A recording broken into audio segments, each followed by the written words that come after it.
From London, we present Orbit 10, a play in 6 episodes by Peter Elliot Hayes. Episode 1, The Unseeing Eye.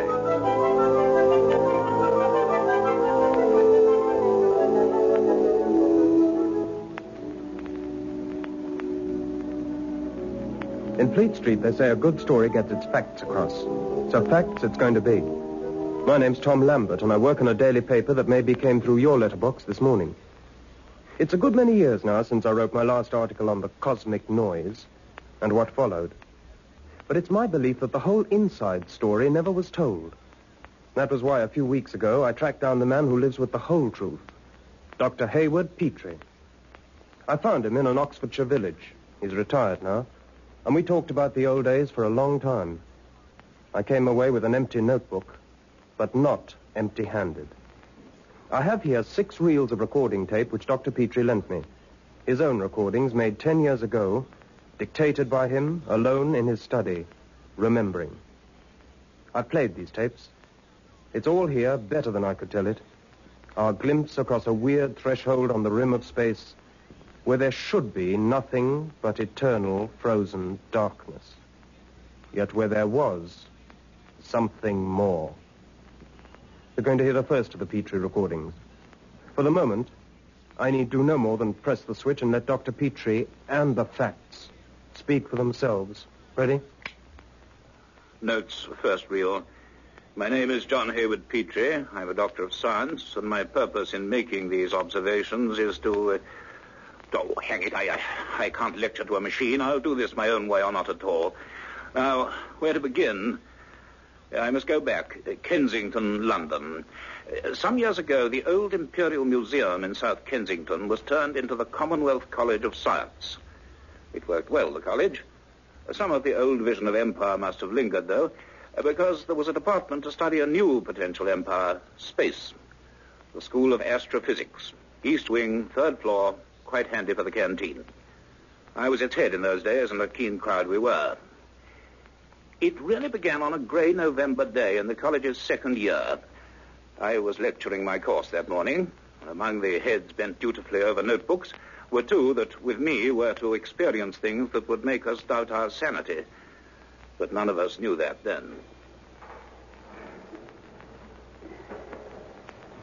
To summarize, the effects of cosmic radiation, filtered by the Earth's atmosphere and observed in relation to botany and geology, are understood well enough. But the source of these radiations remains one of the best-guarded secrets of the universe. That'll be all for today, ladies and gentlemen. We shall not now meet again until next January, by which time I trust I shall have received an admirably learned thesis from each one of you. Good morning.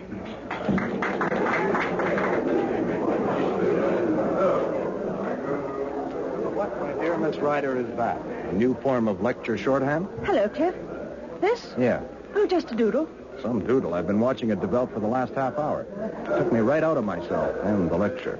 Well, if anything, it represents the state of mind of a second-year student with 2 months to produce a thesis and who hasn't a clue for a subject. Sure, Liz. Me, too. Well, that wraps it up for this term. Do we drown our sorrows in canteen tea? I think we do. Let's go before the queue reaches halfway to Marble Arch. Don't forget your notes, Cliff. You're going to need them. Don't remind me.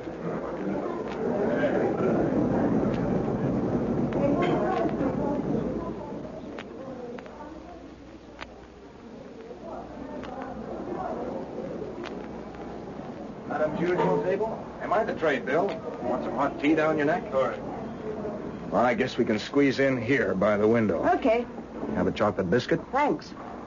You know, Cliff, it's hard to believe sometimes. That this is tea? Believe me, in no other civilized land do they make tea quite like this. No, out there, Kensington, with the mist. It hasn't changed in 100 years. And here we sit in the middle of 6 floors of electronics. And this is a science college, not a school for romantic lady poets. Now, back to earth, Liz. Petrie won't accept a sonnet for a thesis. 10,000 words. That's a lot of words. And a lot of hours in my bedsitter in Chelsea. And a lot of shillings for the gas meter. You're not trying to get home for Christmas? Cliff, Daddy works for a copper mine. He doesn't own one. He paid my fare here from Rhodesia. And if I don't pass at the end of next year, well, I can see myself walking back. Look, if one of us is doomed to fail, Liz, it certainly won't be you. And Montreal is no bus ride away. My people run a hardware store. So I guess I sweat it out in the college hostel. We'll send each other Christmas cards. And you can take me to see the Christmas tree in Trafalgar Square. You've got yourself a date. Well, well. Now, why is our colleague from down under fighting his way over here?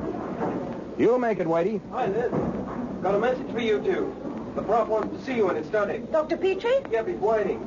Don't rub him the wrong way for Pete's sake. Many a good scholarship now hangs in the balance. Dr. Petrie is a pet. Might be to you, he is. There's a difference. We better go, Liz. Thanks, Whitey. Okay. What have we done to deserve this? Nothing, I hope. Come on. If we can carve our way through. We had to have a corner table. Excuse us, please. Don't block the gangway.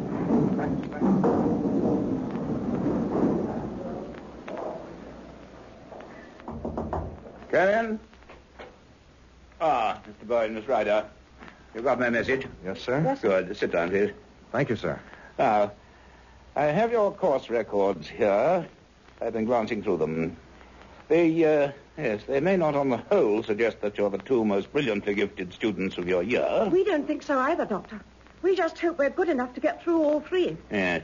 Still, you do have something that's rare even here. Inquiring minds. Now, look here, if neither of you are committed for Christmas, how would you like to spend it 80 miles out in the Atlantic? The Atlantic? Well, not afloat, on an island. Well, sir, I guess... But we have theses to get started work on. Well, perhaps the two can be combined. I have a letter here from an old colleague of mine. Yes, Professor Campbell McLaren.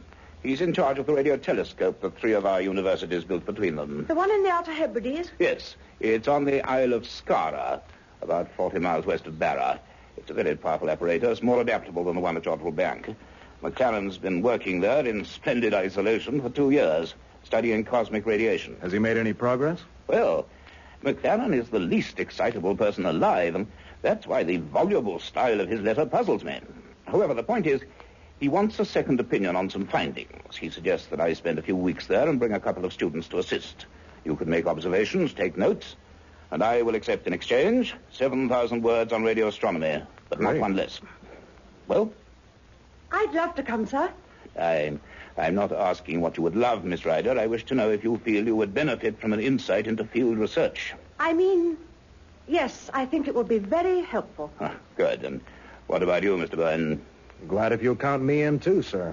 I was reading about the Skara telescope in the Scientific Journal. It has a range of 5 billion light years and can detect the fastest receding galaxies. I'm not unaware of those facts, Mr. Byrne. I wrote that article. Sorry, sir. Well, now, I shall be leaving in 3 days' time. McLaren mentions November gales and advises thick clothing. I'm purchasing a garment called a duffel coat, in which I shall look quite ridiculous. He does also mention some other work outside the laid-down program.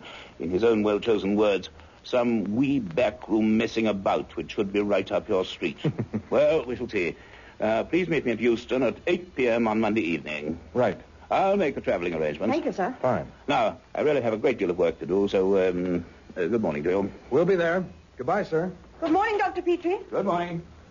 Well, how do you like that? Is that character a sheep in wolf's clothing or the other way around? Now and then he gets to be almost human, but not for long. He's just a bit shy, that's all. Shy?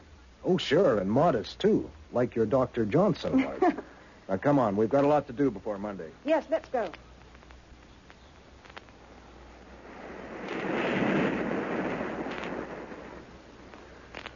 The Isle of Skara. A lonely tilted granite paving stone jutting out of the ocean. Even from the steamer, we could see the radio telescope straddling the highest end like some enormous black crab. 2 towering pylons, and between them the reflector, a vast upturned bowl. We went ashore at Kirkuish, the only harbor, and the only village. The island's only taxi rattled us up steep lanes and across windswept moorlands where sheep huddled behind crumbling flint walls. It left us at the very foot of the telescope, and then it scuttled away as if nervous of the brooding monster it had dared to disturb. The three of us gazed up in silence. The wind whined through the 2 tall lattice towers. Slung between them in a cradle of girders, the monstrous hollow eye gazed coldly at the leaden sky. Only this steel creature was blind. It saw by listening. It was almost a relief to see the homely, white-haired figure of McLaren trotting down towards us in a flapping overcoat. Hello there. Grand to see you again, Hayward. I saw the steamer put in. That's a big event here. Hello, Campbell. If we were just paying homage to your creation, rather like the popular idea of an invading Martian. Oh, don't be unkind to it. It may look a wee bit unfriendly today, but when the sun's out, it can look quite pretty. It looks as if it might decide to eat us at any moment. Oh, my. Campbell, may I introduce Mr. Elizabeth Ryder, Mr. Pivot Burley. How do you do, Ryder, Mr. Bowden? So you're the ones he talked into this. That's right. Glad to have you. Now, let's get inside. It never stops blowing on Skara. I think we may as well go straight up to the signal box. The signal box? Aye, the control room. It's slung up there, just under the bowl. It's safer than it looks. There's a lift. A lift? Oh, we have every modern convenience. Now, watch your step. These parts are slippery. Right. We will. A lift inside one of these supporting towers whirred upwards. We crossed a narrow catwalk, where Elizabeth looked down once and didn't try it again. And then we were in a warm, spacious, glass-paneled laboratory. One felt still on the ground up there, until you looked out and saw all the island, the Atlantic below you, or up, where the bowl of the telescope blotted out the whole sky. This is where we work. And this is my assistant who shares my exile here, Peter Garrick. How do you do? Pleased to meet you, Dr. Petrie. I've read all your papers on solar physics. Oh, well, I'm glad someone has. And Miss Ryder and Mr. Bourne from the CCS in Kensington. How do you do? Know you. Well, now, you all know the form, of course. We can either send out impulses ourselves, and they're bounced back from bodies in their path, or we can receive short waves from any source that emits them. How's that analysis coming on, Peter? Is Alpha Centauri still complaining? Yes, quite a disturbance. It's coming through very steadily. We're tracking one of our celestial neighbors, the star Alpha Centauri, a mere 5 light years away. He seems to be having a little cosmic indigestion, throwing out masses of white-hot hydrogen. Like to hear him doing it. Love to. Let's have the audio range, Peter. Right. I'll bring him in.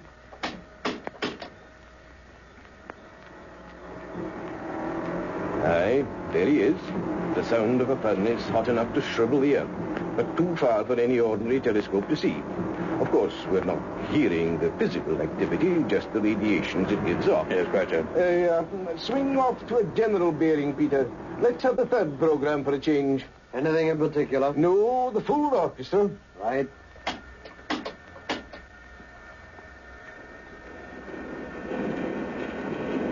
Well, look at that. The bowl up there's turning, and we're going with it. The whole structure is mounted on a circular track. There are 20 electric motors driving this lot. When we're observing, the whole thing creeps automatically. I see. It has to, of course, to counteract the Earth's rotation. Yes, quite. This bearing ought to give us a fair selection. Just a moment.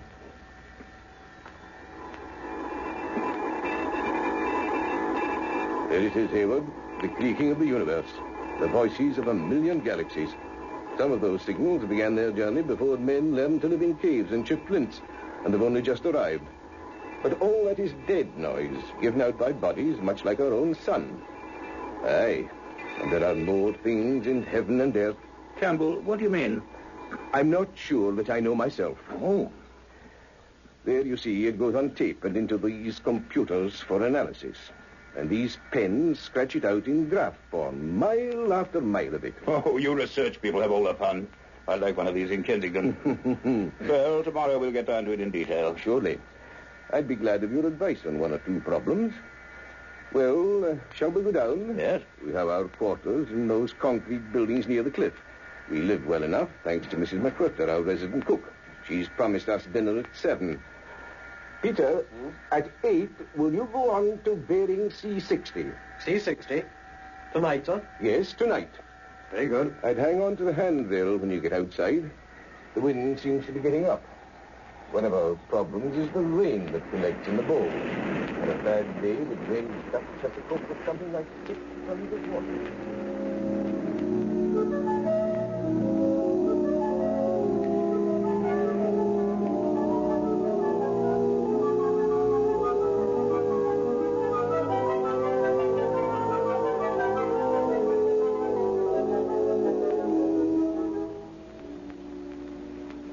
McLaren's living room, with its chintz curtains and cheerful fire, seemed that night the coziest place on earth. We might have been in the heart of London, save for the wind and the waves pounding on the rocks below. And all the time we were conscious of that vast steel monster towering into the darkness outside. McLaren himself seemed uneasy and kept glancing at his watch.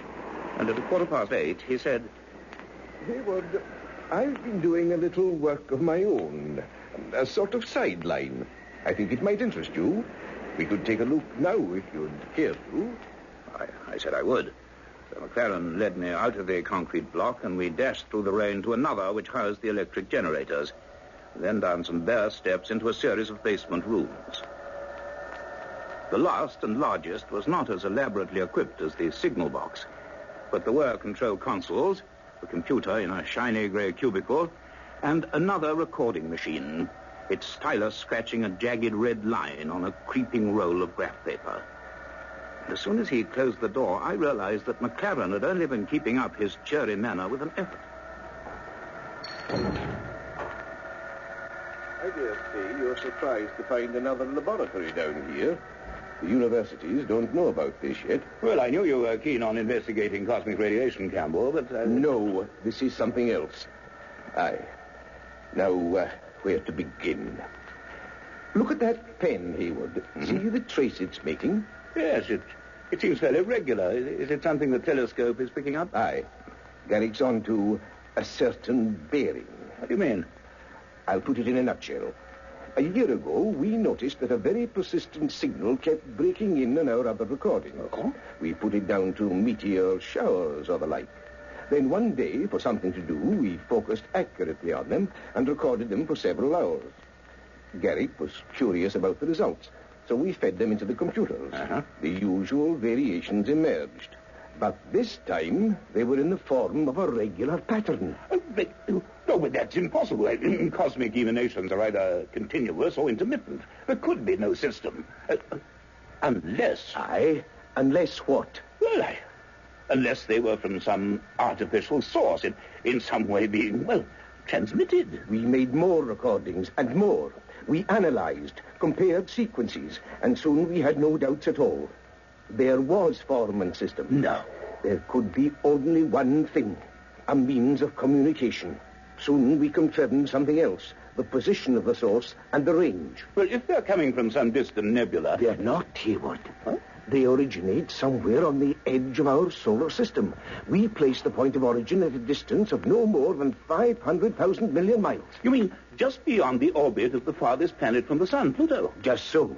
The edge of outer space. Good. Well, listen to this. Hear it for yourself.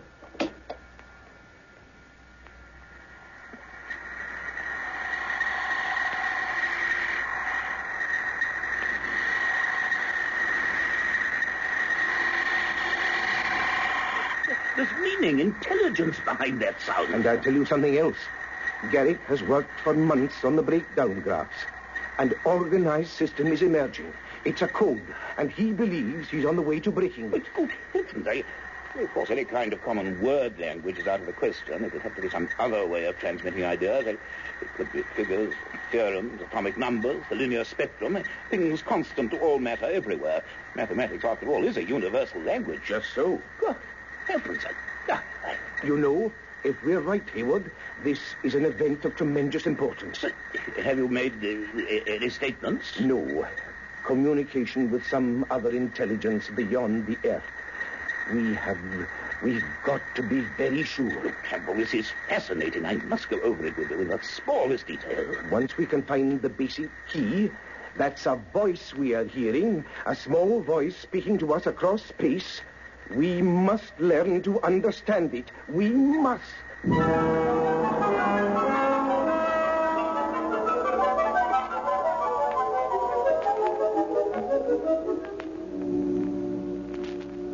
Well, I gave a brief account of the evening's activities to our two young people and let them hear the signals.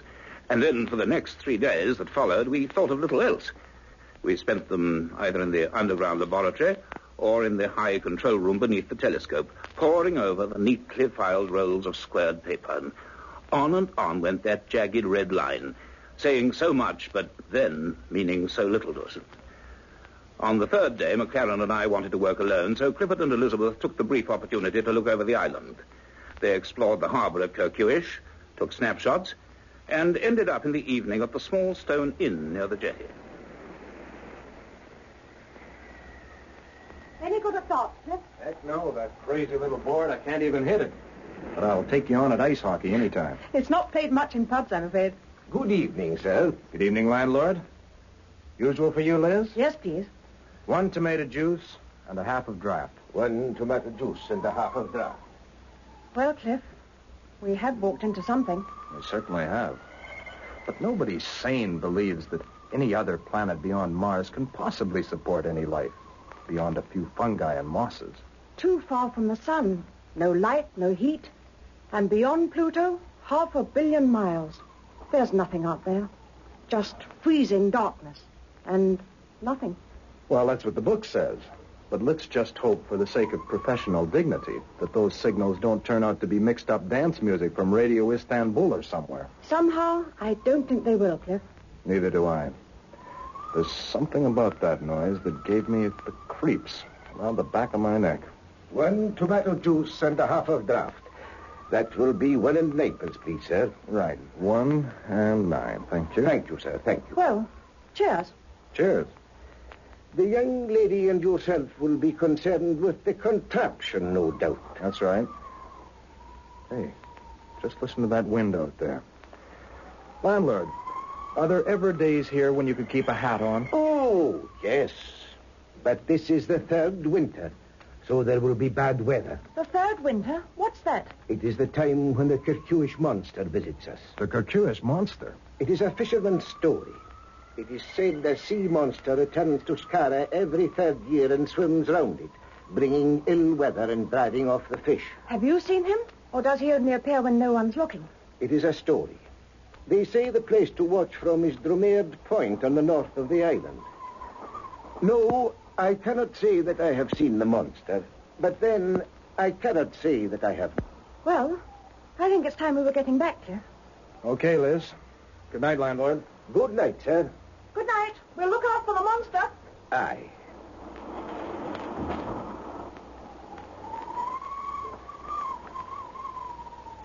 Seamus. Aye. I have been wondering, are the dead fish being washed in again? Yes, I had heard that they were.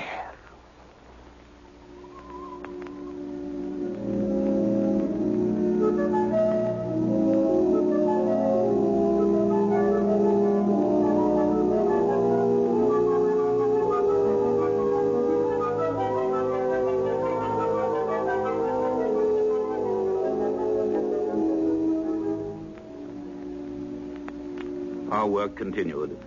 I saw McLaren's point. There was no hard proof. We might cause a sensation and then have to admit to chasing a theory. But the proof then was closer than any of us imagined. It was nearly a week later, on a grey afternoon, when Clifford and Elizabeth were following a cliff path on the north side of the island.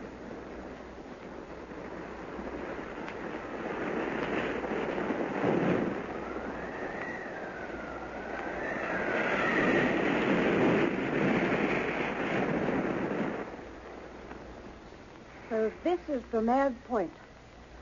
Goodness, it's bleak and lonely. Just Yeah. the rocks and the cold breakers falling in from the Atlantic. Up here, you could almost start believing those fishermen's stories. Now, Liz, you really believe that's the scientific approach? Well, it's supposed to be our inquiring minds that got us here. I just happen to have a little imagination as well. Well, my imagination never works so good with my ears half frozen off. Oh, poor old Cliff. Cliff, Yeah? look there. Where? Look at the sea. Just beyond the last of those rocks, where all the gulls are gathering. There's a big circle of foam. Hey, you're right. There is. Must be a couple of 100 yards across. The water's all churned up. Almost looks like it's boiling. Which today I would say is unlikely. Did you hear that? Yeah. And I felt it through the rock we're standing on. I'm sure it's coming from out there. That's quite some disturbance. Can't be volcanic, not here. Hey, and get a look at those waves coming in. Those gulls, Cliff. It's fish they're diving for. They're snatching them from the surface. They look as if they're dead ones. Oh, they sure do. Hey, Liz, you know, that spot isn't far below the tide line. And the tide's going out. Now, I reckon it'll be uncovered in another hour. We could walk out to it. Sure, let's do that. Let's stay around for a while and do it.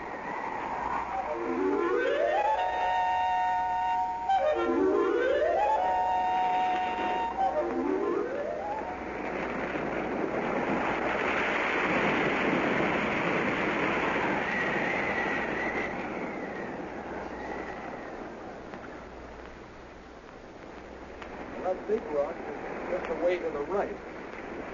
I guess this was just about the place. But there's not a thing here now. Just firm, wet sand. And the gulls have gone. I've never seen such a lonely place. What could it have been, Cliff? Oh, maybe just an eddy, some freak local current. But there seemed to be force there. Something pretty powerful. Well, my feet are getting wet, so let's go. Hey, hold it. Can you hear that, Liz? It's a kind of humming. Yes. It's underneath the sand. I'm sure it is. Look, it's vibrating the seawater in that pool. Cliff, what is it? Well, I'd need more than 3 guesses. And for something that hums, this is some place for it to be. Hey, this sand is soft enough. It wouldn't take us long to scoop a hole. What with? Hands, girl, hands. The best tools in the world. Only 4 are better than 2. All right. Cliff, you don't suppose we could be teasing an old mine, do you? Mine's rust up. It could be we're sitting on top of something else. The lair of the Kikuish monster. Had you thought of that?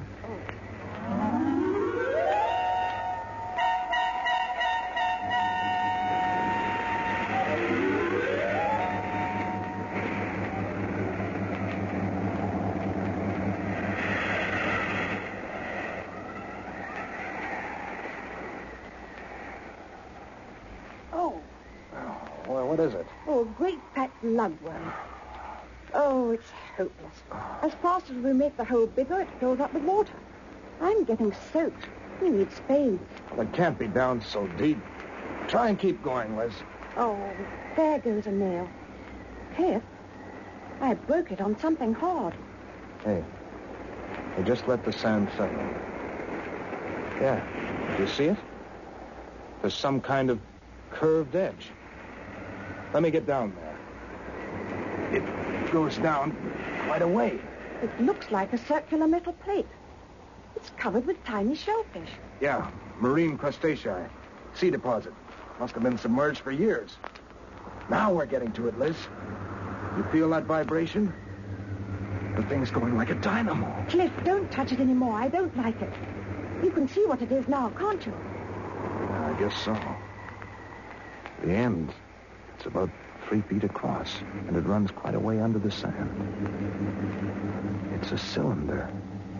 An enormous, great cylinder.